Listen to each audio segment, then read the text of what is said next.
ملک پاکستان جسے اللہ نے ہر قسم کی نعمت سے نوازا ہے، لیکن آج کل معاشی بحران اور عدم استحکام کا شکار ہے۔ کیا کریں، یہاں کے حکمرانوں سے لے کر عوام تک ہر کسی کو صرف اپنی ذات اور مال اکٹھا کرنے کی فکر ہے۔ حکمران ریاست اور عوام کو دیمک کی طرح چاٹ رہے ہیں، اور حکمرانوں کے ہاتھوں مجبور غریب عوام جسے آج کے دور میں 2 وقت کی روٹی بھی میسر آنا مشکل ہے،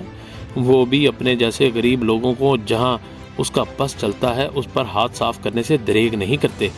یعنی ہم کہہ سکتے ہیں کہ آوے کا آوا ہی بگڑا ہوا ہے۔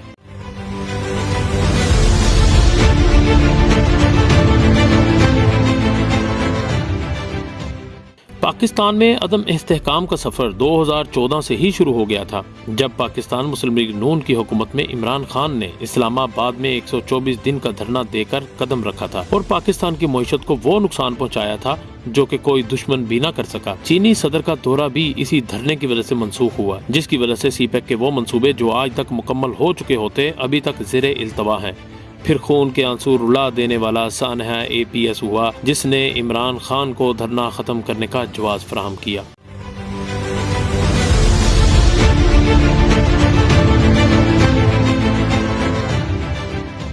پھر ملک میں پاناما کا ڈرامہ شروع ہوا، جس میں نواز شریف کا نام آیا، عدالتوں میں کیسز چلے، سسیلین مافیا اور گاڈ فادر جیسے القابات سے نواز شریف کو نوازا گیا، اور پھر آخرکار نواز شریف کو وزیر اعظم کے عہدے سے ہٹا دیا گیا، جس کا شور نواز شریف نے عوام میں جا کر ہمدردی کے لیے کیا کہ مجھے کیوں نکالا، لیکن ہمدردی کے بجائے عوام نے اس پر میمز بنانا شروع کر دی۔ کیونکہ یہ سوشل میڈیا کا دور ہے، یہاں آپ کی سنجیدہ بات کو بھی ہنسی اور مذاق میں اڑا دیا جاتا ہے۔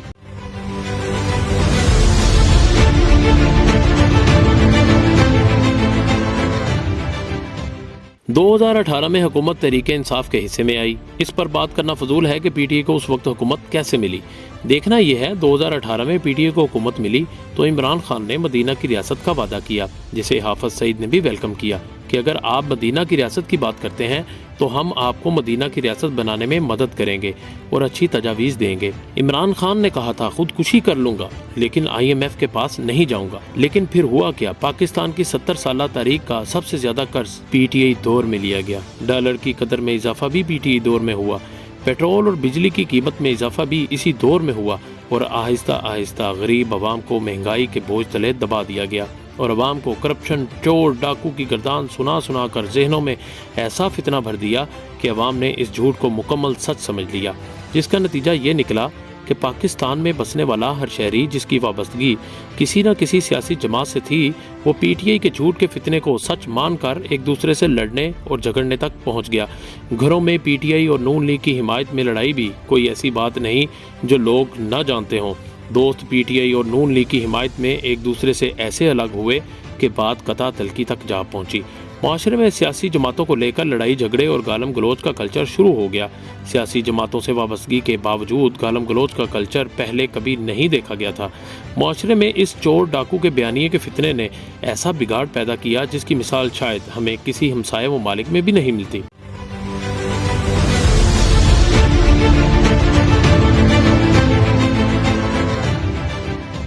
ملک مزید تنزلی، معیشت کی بدحالی اور عدم استحکام کا شکار تب ہوا جب پتہ چلا کہ حکومت جانے والی ہے تو عمران خان نے IMF سے معاہدے کی خلاف ورزی کرتے ہوئے بجلی اور پیٹرول کی قیمت کم کر دی، جس کا فائدہ عوام کو تو ہوا لیکن IMF کی شرائط کی خلاف ورزی کر دی گئی، اور اسے پی ٹی آئی کے چاہنے والوں نے ریلیف کی صورت میں بہترین اقدام قرار دیا، لیکن اس کے اثرات اب IMF کی سخت شرائط کے طور پر سامنے آ رہے ہیں۔ حکومت بچانے کے لیے عمران خان نے ہر طرح کے حربے استعمال کیے۔ ایسی تقاریب جہاں مخالفین کا ذکر کرنے کا کوئی جواز نہیں بنتا تھا، وہاں بھی اپنے مخالفین کو چور ڈاکو قرار دیا اور عوام کے ذہنوں میں زہر گھلتا چلا گیا۔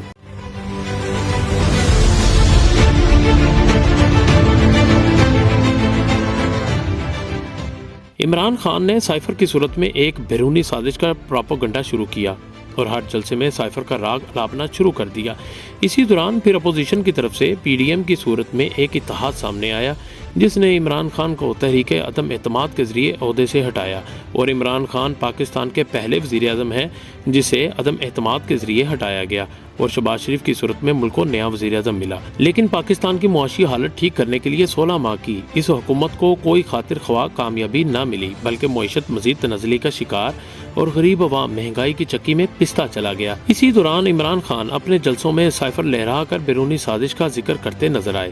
اور کہتے رہے میرے ہاتھ میں کچھ نہیں تھا، جو بھی ملک میں ہوتا تھا اسٹیبلشمنٹ کرتی تھی، میرے ہاتھ بندھے ہوئے تھے۔ یہ وہی عمران خان ہے جو کہتے تھے میں اگر وزیر اعظم بنا تو حکم بھی صرف میرا ہی چلے گا، لیکن حکومت جانے کے بعد تسلیم کیا کہ میرے ہاتھ میں کچھ نہیں تھا۔ پھر اپنی طاقت کے نشے میں چور عمران خان کو جب گرفتار کیا گیا تو پاک فوج کی تنصیبات کو نشانہ بنا دیا گیا، شہیدوں کے مجسموں کو جلا دیا گیا اور ملک کے ساتھ بغاوت کی گئی، جس کا نتیجہ یہ نکلا کہ پاکستان مزید معاشی بحران اور عدم استحکام کا شکار ہو گیا۔ IMF نے اپنی سخت شرائط منوا کر پاکستان کو قرض دیا، جس سے پاکستان ڈیفالٹ سے تو بچ گیا، لیکن پاکستانی عوام کو مہنگا پیٹرول، بجلی اور گیس کے بھاری بھرکم بل کی صورت میں آج بھی خمیازہ بھگتنا پڑ رہا ہے۔